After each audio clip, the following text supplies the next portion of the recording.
बातचीत के लिए आज मौजूद हैं यहाँ पर।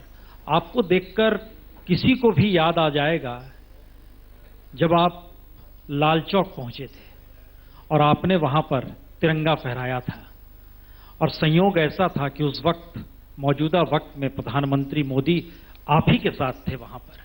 और संयोग ऐसा आज है कि सर्वदलीय टीम गई, 28 सांसद गए, केंद्र सरकार के मंत्री सब लोग गए, सब वहां से लौटे, लेकिन खाली हाथ लौटे हैं।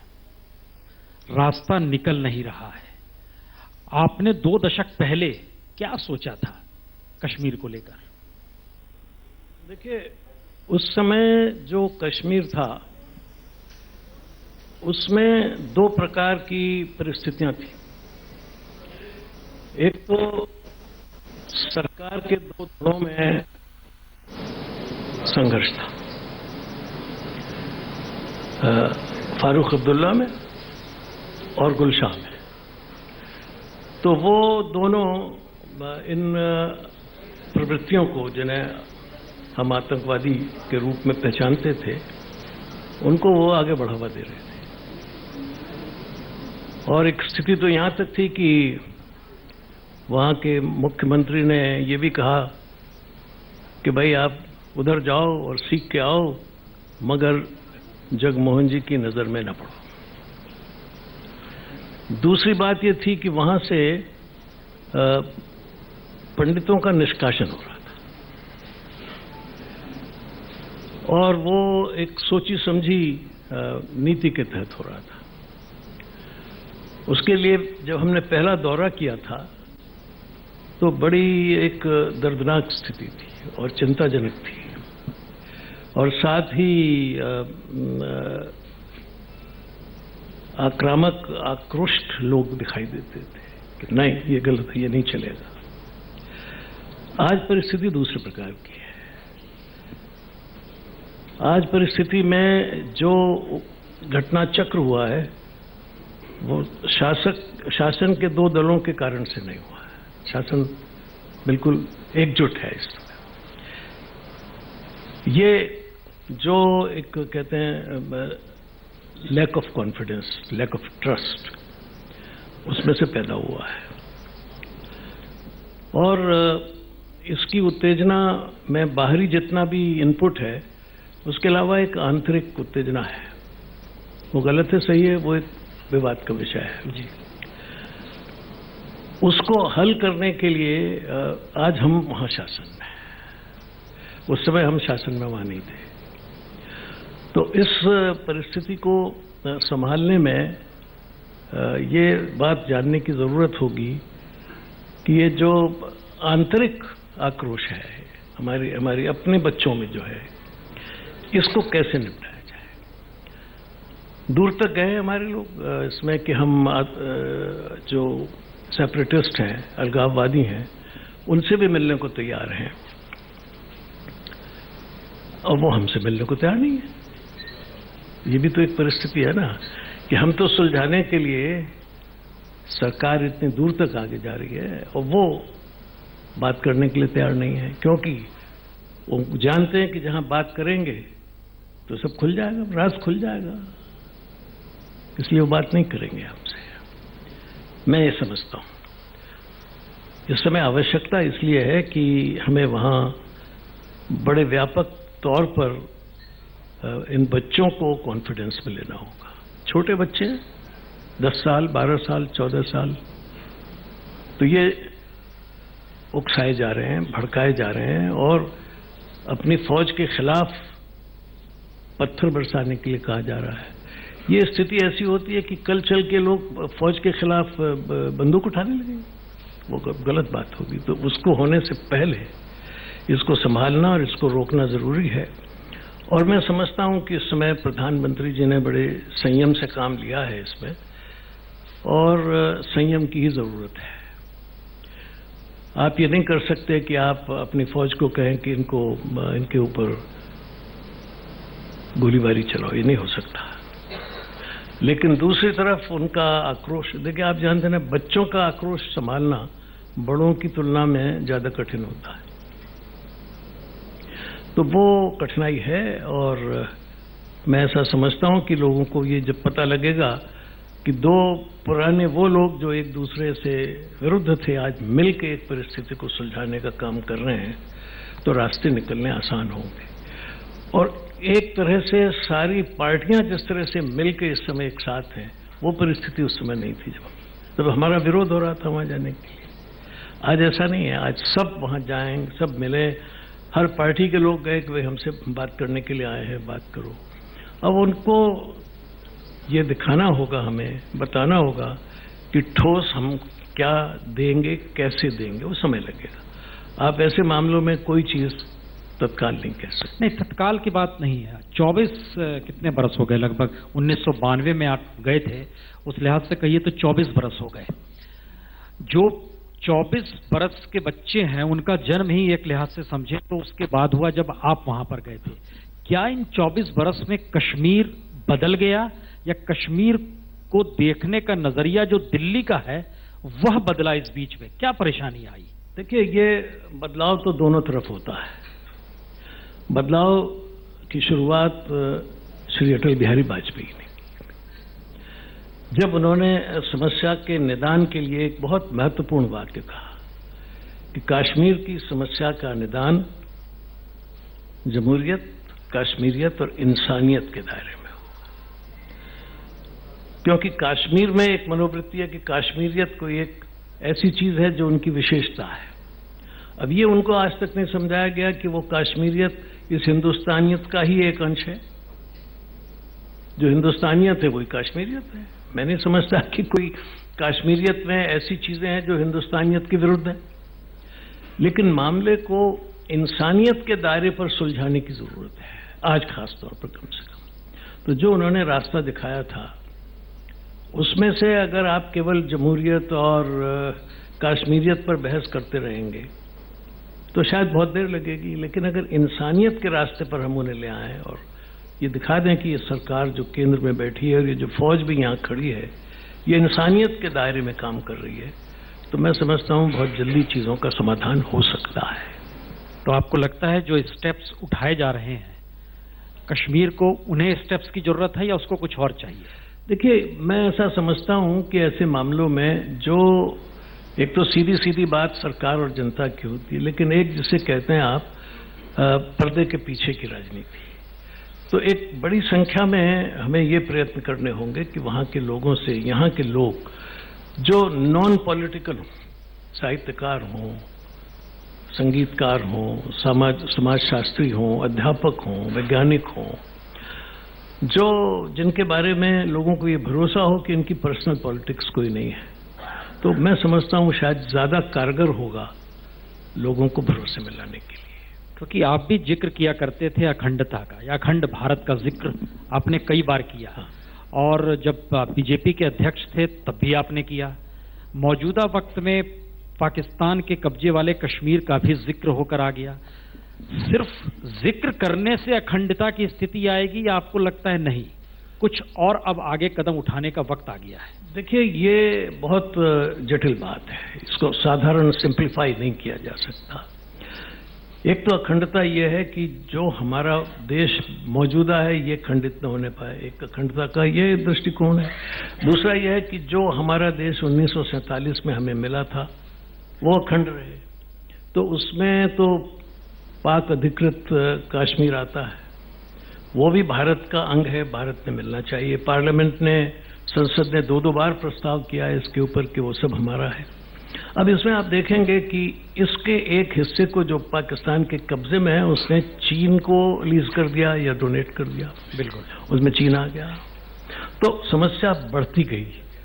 जो अभी उसने कहा है ना हमारे सेना के सेनाधिपति ने कि भाई जब 2 दिन का मामला था तब तो हमने कब्जा नहीं किया।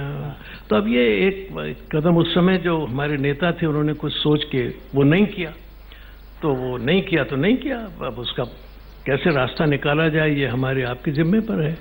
पर अगर उसका रास्ता निकालना है तो ये तीनों कदम उठाने पड़ेंगे।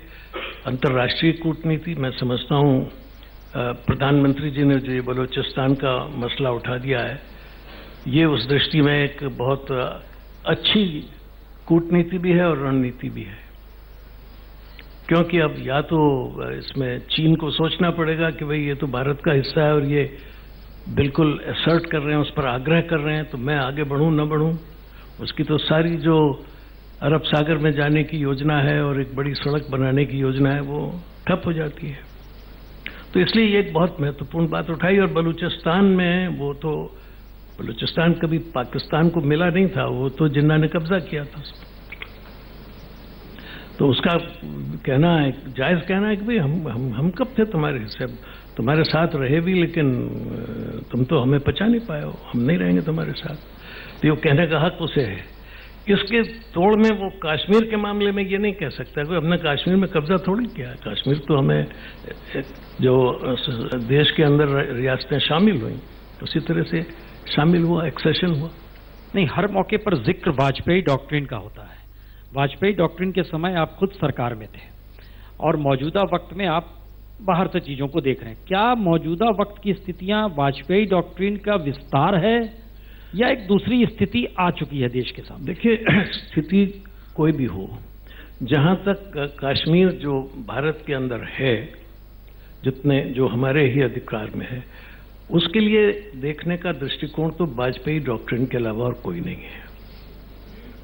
क्योंकि वो तो उस हिस्से को अगर हम अंगीकार करके अपने दिल से नहीं लगा के रख सके और उनको ये विश्वास नहीं हुआ कि भारत के तमाम लोग जो हैं वो और कश्मीर एक ही है, क्योंकि वरना वो कहते हैं तुम हिंदुस्तानी हो, हम कश्मीरी हैं।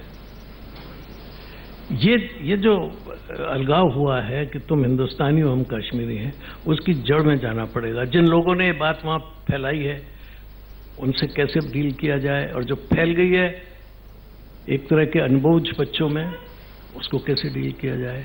फिर जो पिछली सरकारें कश्मीर में रही हैं, उन्होंने जो भ्रष्टाचार वहां किया है, उसके परिणाम स्वरूप जो वहां विकास नहीं हुआ, जो लोगों की शिक्षा नहीं हुई, जो लोगों की चिकित्साएं नहीं हुई, जो उनको जॉब्स के नौकरियों के आगे रास्ते नहीं खुले, तो वो उसका कारण है। वो देखना चाहते हैं कि भाई अगर हम भारत हैं तो भारत की तरह हमारा विकास होना चाहिए। तो ये हम इस बात का जिक्र इसलिए कर रहे हैं क्योंकि पहली बार एक ऐसा मौका आया जब संसदीय प्रतिनिधिमंडल वहां पर गया, तो उसमें ओवैसी पहुंचते हैं मीरवाइज के घर पे, और मीरवाइज अपने घर का दरवाजा उनके लिए नहीं खोलते हैं। एक माइनॉरिटी का शख्स एक कश्मीरी माइनॉरिटीज के घर पे गया, और हिंदुस्तान के भीतर उसके बाद एक बहस चल पड़ी, क्या कश्मीर के भीतर की स्थितियां बाहर का माइनॉरिटी भी नहीं समझ पा रहा है या उसको स्पेस नहीं दिया जा रहा है? कौन सी स्थिति है ये? देखिए, वो तो अगर आप महबूबा जी का वक्तव्य पढ़ें कि केवल 5% लोग हैं जो इस उपद्रव के पीछे हैं, 95% शांति व्यवस्था और भारत के साथ एक देश के हिस्से के तौर पे काम करना चाहते हैं। ये तो अब महबूबा जी का स्टेटमेंट है, जो किसी समय इस तत्व को स्वीकार नहीं करती थी, वो स्वयं बोल रही हैं। और ये जहां उपद्रव हो रहा है वो क्षेत्र का उसका बहुत बड़ा हिस्सा उनके निर्वाचन क्षेत्र में भी रहा है। तो इसलिए ये तो मैं समझता हूं कि कश्मीर के राजनीतिज्ञों में उस दिन बदल आ गई जिस दिन भारतीय जनता पार्टी के साथ मिलकर उन्होंने सरकार बनाई। अब वो स्थायी बदल रहे और वो जमहूरियत, कश्मीरियत और इंसानियत को पर अमल करें। अब ये जिम्मेदारी उनके ऊपर भी है ना अमल करने की।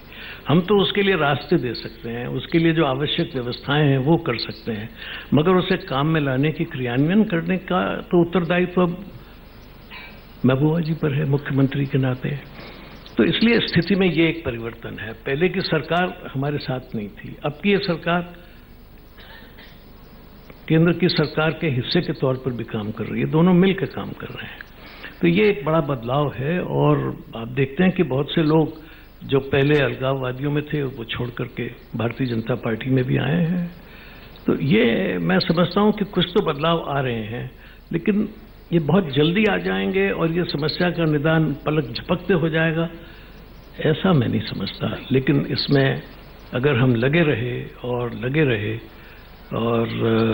प्रधानमंत्री ने जो कदम उठाए हैं वो और आगे उसी तरह से बढ़ें, और भारत के जिन लोगों का मैंने उल्लेख किया है, आप सभी के लोग भी जाएं, कि जो पत्रकार भी जाएं, मगर जिनके बारे में ये हो कि इनकी कोई पॉलिटिक्स नहीं है, तो वो फिर बच्चों से और वहाँ के समझदार लोगों को साथ में ला सकते हैं। लेकिन आपको लगता नहीं है कि श्यामा प्रसाद मुखर्जी ने जो सोचा, धारा 370 को लेकर जो आप लोग के जहन में सवाल रहे, वो सारी चीजें डाइल्यूट होती चली जा रही हैं? देखिए, मैं ऐसा नहीं मानता कि वो डाइल्यूट होती जा रही है। ये सवाल मेरे से पहले भी किया गया था। मैं ये मानता हूं कि ये एक बहुत ही साहसिक प्रयोग किया गया है, ये समझाने के लिए कश्मीर के तमाम भाइयों को कि 370 आपके फायदे में है कि नुकसान में, उससे आपको नुकसान क्या हो रहे हैं ये भी तो समझिए ना।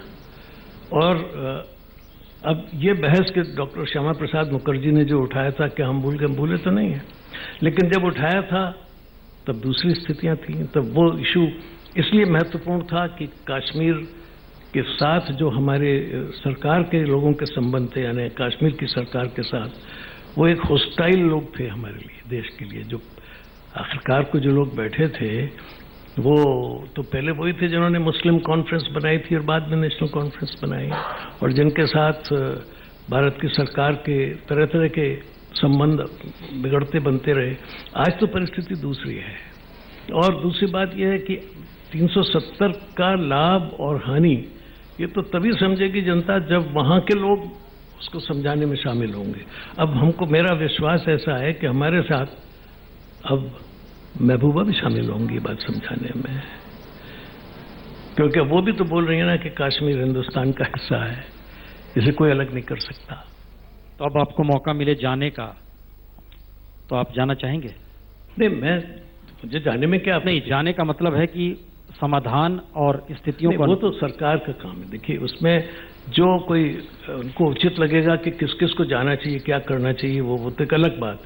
लेकिन मैं अपने तय वहां कुछ करूंगा तो वो तो अनुचित होगा। सरकार, क्योंकि इस समय जो जिम्मेदारी है वो दो सरकारें मिलकर काम कर रही हैं, तो जो उसको वो उचित समझती हैं वो काम होना चाहिए, उसको जाना चाहिए, अगर जिस किसी की भी कोई उपयोगिता हो। लेकिन जोशी जी, जो मैसेज है कश्मीर के भीतर, हम लोग भी जाते हैं रिपोर्टिंग करने के लिए, वहां के भीतर जो मैसेज ये क्यों आ रहा है कि मौजूदा वक्त में जो सेंट्रल में गवर्नमेंट है, वो गवर्नमेंट में उनको वाजपेयी वाला औरा नजर नहीं आता है। उनके जहन में अखलाक का सवाल भी है, उनके जहन में वेमुला का सवाल भी है। देखिए, वो सवाल तो इस परिस्थिति में आज वहां नहीं है। उनका सवाल जो हो सकता है वो ये हो सकता है, अगर है तो, कि जिनके संबंध पाकिस्तान से हैं वो ये जान करके कि पाकिस्तान इसमें बहुत कमजोर भूमिका में है, पाकिस्तान की अपनी जो जमीन है वो खिसक रही है, तो उसको मजबूत करने के लिए वो इस प्रकार के काम कर सकते हैं, कर रहे हों या आगे और करेंगे। क्योंकि अगर उनकी लिंक्स वहां मौजूद हैं, जैसा कि अब और साबित हो रहा है कि लिंक्स मौजूद हैं, तो फिर तो वो बाज नहीं आएंगे। आखिरकार को आज जो ये स्थिति है, इसमें पाकिस्तान आज पहले से कहीं ज्यादा कमजोर भूमिका में है। आज दुनिया में आतंकवाद के उद्गाता के रूप में वो मौजूद है, कि वहीं पाकिस्तान में ही आतंकवाद का उत्सव है, उसी ने जन्म दिया है सारे एशिया में आतंकवाद का, और फिर जो बढ़कर के यूरोप में भी पहुंच गया है। पहले उस समय अमेरिका उसकी पुष्ट पर खड़ा था बिल्कुल। चुप कहां हो रही है? कश्मीर भारत का हिस्सा, हम पाकिस्तान का जिक्र भी क्यों करते हैं? हम नहीं कर रहे। हमारा अपना इंटरनल मसला है, हम इंटरनल मसले को इंटरनली सुलझाएंगे। हम ये क्यों जिक्र करते हैं कि पाकिस्तान कैसे, वो तो सीमा एक लाइन ऑफ कंट्रोल है, हजारों की तादाद में सैनिकों की मौजूदगी है। देखिए, दो इसमें बातें हैं। उस सीमा की रेखा के बावजूद भी जो आगे का हिस्सा है वो भी भारत में आने के लिए बेचैन है। हमें ये बताना होगा कि देखो वहां क्या हो रहा है, वो बलूचिस्तान क्या कह रहा है, और वो जहां ऊपर गिलगिट में आप समझते हैं कि वो बहुत दूर है भारत से, लेकिन वो भी नहीं, वो कहता हम तो यहाँ ठीक हैं, ये तो हमारा देश है, हम इसके साथ हैं। सवाल यह है इसमें कि जो पेच डाला है वो पाकिस्तान ने डाला है चीन को बुला करके, और किसी समय अमेरिका ने चीन से संबंध बढ़ाए थे किसिंजर साहब के ज़माने में, उसका फ़ायदा चीन ने उठाया है, उसने पाकिस्तान का अपने हिसाब से लाभ उठाने की कोशिश की है। लेकिन हमें ये देखना होगा कि हम इस कमज़ोर हालत के पाकिस्तान को किस तरह से डील करें, और दूसरी तरफ ये जिनके के लिंक वहां हैं उनको बताएं कि भैया ये सौदा घाटे का है, जहां तुमने दोस्ती कर रखी है उसे बाज आओ, उसमें कुछ तुम्हें मिलने वाला नहीं है। तो ये एक मल्टी प्रोंग्ड पॉलिटिक्स का सवाल है। वहां उनको ये समझाना पड़ेगा कि तुम जहां जा रहे हो, जिनकी बातें कर रहे हो, जिनके इशारे पर कर रहे हो, वो अब अस्ताचल की ओर। हिंदू राष्ट्रवाद ये शब्द की उत्पत्ति आरएसएस के जरिए हुई। देखिए, और मैं इसमें ये हिंदू शब्द जो लगा के लोग उसका जो अनर्थ करते हैं कि हिंदू को एक पूजा पद्धति मानते हैं, वो नहीं है। हिंदू तो एक वे ऑफ लाइफ है। सुप्रीम कोर्ट का भी निर्णय यही है और हमारी भी हमेशा से कल्पना यही रही है कि भाई जीवन पद्धति एक सी है। अनेक ऐसे विद्वान हुए हैं, मैं आपको बताता हूं। सर सैयद अहमद, 1984 में उनका भाषण है गुरदासपुर में शायद। वहां किसी ने उनका परिचय कराते हुए एक आम सभा में ये कहा कि अब एक मुस्लिम नेता का भाषण होगा, तो नाराज हो गए। उन्होंने कहा मैं मजहब के नाते जरूर मेरा मजहब इस्लाम है, लेकिन मैं भी वैसा ही हिंदू हूं जैसे आप। और उन्होंने उदाहरण दिया कि इंग्लिश, तुर्किस्तान में रहने वाला तुर्क, अफगानिस्तान में रहने वाला अफगान, तो हिंदुस्तान में रहने वाला हिंदू। हाँ, मजहब के नाते मैं अलग हूं। अगर आप हिंदू को उसी तरह का मजहब बना के सोचेंगे तो जरूर गड़बड़ होगी। लेकिन फिर संविधान में इस बात का जिक्र है। संविधान हिंदू को एक धर्म के तौर पर संविधान ने माना है। कहीं नहीं माना। हिंदू, मुस्लिम, सिख, ईसाई, इसीलिए एक सेकुलरिज्म की सोच सामने नहीं, वो सेकुलरिज्म तो हिंदू स्वयं है। और ये संविधान में न तो नेशन शब्द का उल्लेख है, सिवाय एक एंट्रीज जो है संविधान की, उसमें उल्लेख है कि ये 3-4 इंस्टीट्यूशंस नेशनल इंस्टीट्यूशंस हैं। BHU है, अलीगढ़ मुस्लिम यूनिवर्सिटी है, दिल्ली यूनिवर्सिटी है। बाकी संविधान में आपको नेशन नहीं मिलेगा। India, that is Bharat, is A union of states. वो अमेरिकन पैटर्न पर है। India is, that is Bharat is a nation, ये शब्द नहीं है उसमें, ना ही कहीं धर्म का जिक्र है। बाद में हमारे प्रियम्बल में, पूर्व भूमिका में जोड़ा गया कि ये एक सेकुलर स्टेट है, पंथ निरपेक्ष। पहले कहा जा रहा था धर्म निरपेक्ष, अब आ गया पंथ निरपेक्ष। तो ये समझने की जरूरत है इन सारी चीजों को, और ये बताने की जरूरत है, ये बच्चों को पढ़ाए जाने की जरूरत है। हम पढ़ाते नहीं। आखिर शिक्षा की जो मंत्रालय की जो स्थायी समिति थी, उसके अध्यक्ष थे उस समय श्री S.B. चौहान, कांग्रेस के थे। उनकी अध्यक्षता की कमेटी में उसने कहा कि ये सब बातें पढ़ाई जानी चाहिए, वैल्यू बेस्ड शिक्षा होनी चाहिए। और वो यहां तक कह गए कि religion is also a source of values, उन्होंने कहा। और सब पार्टियों के दस्तखत हैं उस पर। तो आप कब क्या कहते हैं अपने पॉलिटिकल मोटिव से, वो मैं नहीं कहना चाहता। मैं तो जो मुझे दिखता है जो ठीक है वो ये है, आपको अपने देश के लिए ये तो बताना ही पड़ेगा कि आपके जीवन मूल्य क्या है, ये देश क्यों है, ये क्यों नहीं अभी तक टूटा, इतने इसके ऊपर आक्रमण हुए, प्रत्याक्रमण हुए, इतनी गरीबी है। उसके बाद लाखों करोड़ों लोग वो अपना पैदल ही चले आते हैं कुंभ में नहाने के लिए, सैकड़ों लोग दौड़ते चले जाते हैं पानी चढ़ाने के लिए कांवरथी। ये कहां से आ गई बात? ये कौन उनको बताता? कोई सरकार का ऐलान नहीं होता कि भाई चलो कांवरथी, आए चले गए। आप चलो वहां से गंगा जल लेके और शिव जी पर चढ़ाओ, कौन कहता उनसे? जन्माष्टमी आ गई, गणेश चतुर्थी आ गई, कोई सरकार ऐलान करता? सरकार तो उल्टे कहती भाइयों इतनी ऊंचे मत चलो, हांडी इतनी ऊंची मत रखो। मगर वो हांडी रखनी है। ये गणेश चतुर्थी जो चली थी पूना से तिलक महाराज से, वो आज कानपुर में मैं देखता हूं कि बहुत उत्साह से मनाई जा रही है। कहां से आ गई है ये जो एक एकत्व की भावना कि ये मेरा है? ये जिसमें जिस मात्रा में पैदा होती चलती है। तो आपकी ये सोच आप ही के जरिए अयोध्या आंदोलन के वक्त क्यों नहीं आई?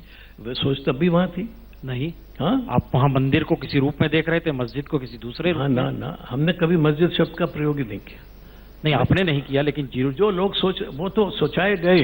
हाँ, वो तो सोचाए जाने वालों की तो बात अलग है, लेकिन मैं आपको बता दूं, ये राम मंदिर का आंदोलन करने वालों में सबसे पहले कांग्रेस के नेता शामिल थे। साधु संत तो बाद में आए और हम तो उनके समर्थन में गए कि भाई ये बात ठीक कह रहे हैं। गुलजारी लाल नंदा कौन थे? शुरुआत तो वहां से हुई। पहली मीटिंग जो राम मंदिर में ताला खुलवाने के लिए, तो शुरुआती दौर में, और नेहरू ने भी उस पर कहा था। नेहरू नहीं, मैं तो सन 63 की बात कर रहा हूं जब शुरुआती दौर का। और वो शाह बानो का मामला नहीं हुआ होता तो ताला नहीं खुलता। तो इसका राजनीतिकरण और उसमें हिंदू मुस्लिम का भेदभाव तो कांग्रेस के गवर्नमेंट ने किया, जो नहीं करना चाहिए था। आपको शाह बानो के मामले में आपने निर्णय पलटा तो आप दम ठोक के कहते कि हमने निर्णय बदला और हम वो ठीक समझते हैं। आपने कहा इससे देश में नाराजगी पैदा हो रही है, उन्हें राम मंदिर उठा दिया। बातें तो वहां से है ना। अब ये बताना पड़ेगा। तो हर पहल तो वाकई कांग्रेस के दौर में हुई, चाहे वो शीला पूजन की हो। माने आप देखें तो हर वक्त कांग्रेस ही थी, ये सही आपने आज सवाल उठाया। तो फिर बीजेपी ने इसको क्यों चाहा कि हमारा योगदान है? हमने तो ये कहा कि ये इस आंदोलन को, इस भावना को देश भर में कि वहां एक भव्य राम मंदिर बनना चाहिए। बनाएगा कौन? हमने कहा साधु संत बनाएंगे, सरकार नहीं बनाएगी। हमने कभी ये नहीं कहा सरकार बनाएगी, वो बनाएंगे, जो ट्रस्ट है वो बनाएगा। और ये भी हमने नहीं कहा कि ये हिंदू का मसला है, हमने कहा देश भर का मसला है। इस देश के जो पूर्व पुरुष हैं इतिहास में, जो जिनको हम मानते आए हैं, वो सबके लिए साझे हैं। कोई आज ये कह सकता है कि ताजमहल मुसलमानों का, मैं देखने नहीं जाऊंगा? कोई कह सकता है? कोई कह सकता है कि मैं अजंता एलोरा नहीं जाऊंगा, हिंदुओं की है? या कोणार्क में नहीं जाऊंगा? तो हर कोई ये क्यों कह रहा है कि राम मंदिर वहां नहीं बनना चाहिए या बनना चाहिए? देखिए, वही तो पॉलिटिक्स है ना, मैं उसमें नहीं जाना चाहता। मैं तो इतिहास की बात कर रहा हूं। मैंने तो आपको बहुत पहले ही कहा ना कि मेरा जो आपसे संवाद है वो संवाद तथ्यात्मक है, वो पॉलिटिक्स का नहीं है। लेकिन पॉलिटिक्स जो आती है उसका नुकसान होता है, वो आप देख रहे हैं। ये तो सबसे ज्यादा नुकसान तो आप लोगों ने पहुंचाया। नहीं, हमने कोई नुकसान नहीं। पॉलिटिक्स उसी पे हुई सर। देखिए, अगर आप माधव गोडबोले की पुस्तक पढ़ें, जो वो गृह मंत्री था उनका, माननीय श्री नरसिंह राव जी का, तो बात साफ हो जाएगी। पढ़ लीजिए उसको कि क्या होता रहा, यहां क्या होता रहा और नरसिंह राव जी क्या करते रहे। माने ये सब बातें करने का मतलब ये है कि आप ये समझें कि जिस चीज को हम नॉन पॉलिटिकल रखना चाहते थे और चाहते हैं, उसको किसने पॉलिटिसाइज किया? किसने किया? अयोध्या को किसने पॉलिटिसाइज किया? कांग्रेस ने। मैं कहना नहीं चाहता क्योंकि मैं उधर जाना नहीं चाहता हूं, लेकिन किया उन्होंने। इतिहास बता रहा है, तथ्य बता रहा है।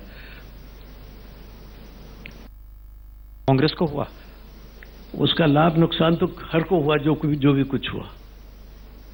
उसके लिए तो वो लोग जो उस समय कट्टर उस ढांचे को रोकने वाले थे, उन्होंने भी कहा चलो अच्छा है, कलंक चला गया। लेकिन एक कद्दावर पॉलिटिशियन अगर राम रथ यात्रा निकाले और सोमनाथ से चले अयोध्या की दिशा में, तो उसको पकड़ा किसने? क्यों पकड़ा?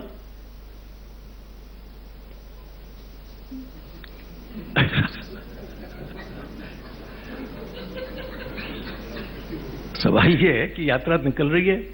हमने तिरंगा की यात्रा निकाली थी, एकात्म यात्रा।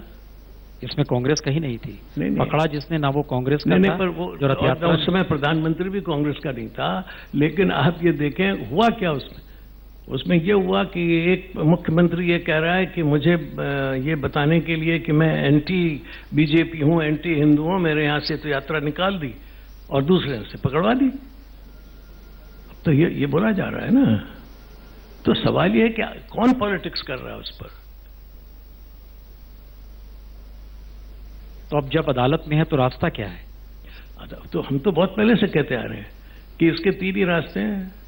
या तो आपस में समझौता कर लीजिए, या कोर्ट पे चले जाइए, उसके फैसले पर अब इंतजार कीजिए, तो बचा नहीं। तो सवाल तो यही है ना। अब आप कहीं तो टिकेंगे ना। कि हर चीज में आप ये कहेंगे कि उसको राजनीतिक रंग देना ही चाहिए। ये वही सवाल है जिससे देश में नुकसान होते हैं। क्यों उठाए जा रहे हैं ये सवाल?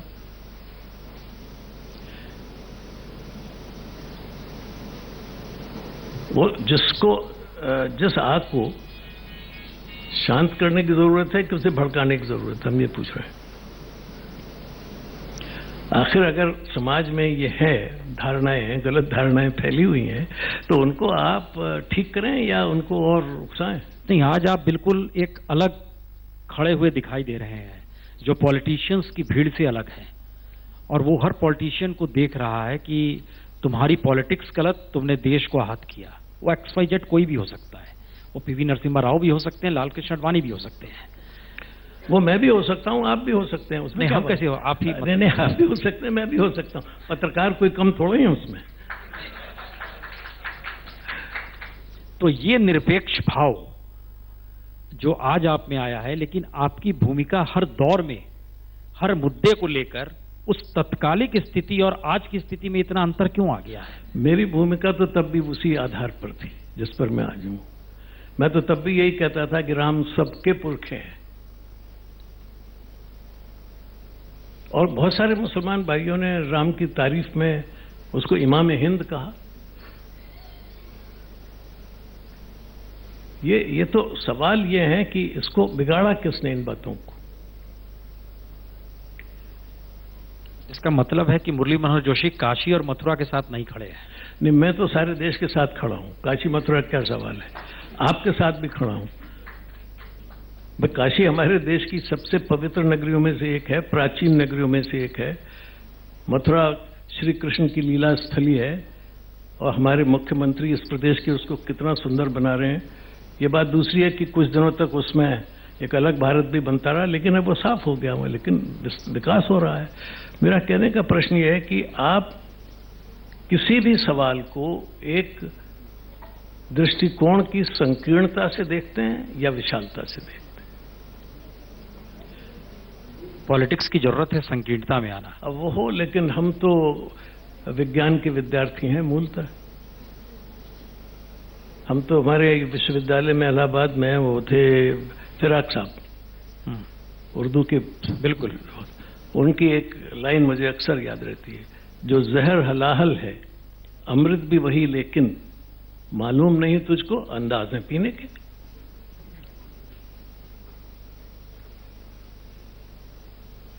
नहीं तो भारतीय राजनीति अब गालिब से लेकर फिराक तक जाएगी। वो तो वाल्मीकि से लेकर फिराक तक आ चुकी है और आगे कहां तक जाएगी, आगे का दृश्य आप देखेंगे। अच्छा, ये संयोग कहिए या स्थितियां कहिए, कश्मीर का मसला हमने जिक्र किया, हम मंदिर पे आए, और उसके बाद देखिए हम जैसे ही कदम रखते हमारे जहन में आया सवाल गंगा को आप फिर किस रूप में लेते हैं? नमामि गंगे को एक वक्त तो आपने भी खारिज किया, सुप्रीम कोर्ट ने भी खारिज किया। क्या हो रहा है, कैसे हो रहा है? अविरलता है नहीं, बांध बनाएंगे आप, बांधेंगे आप।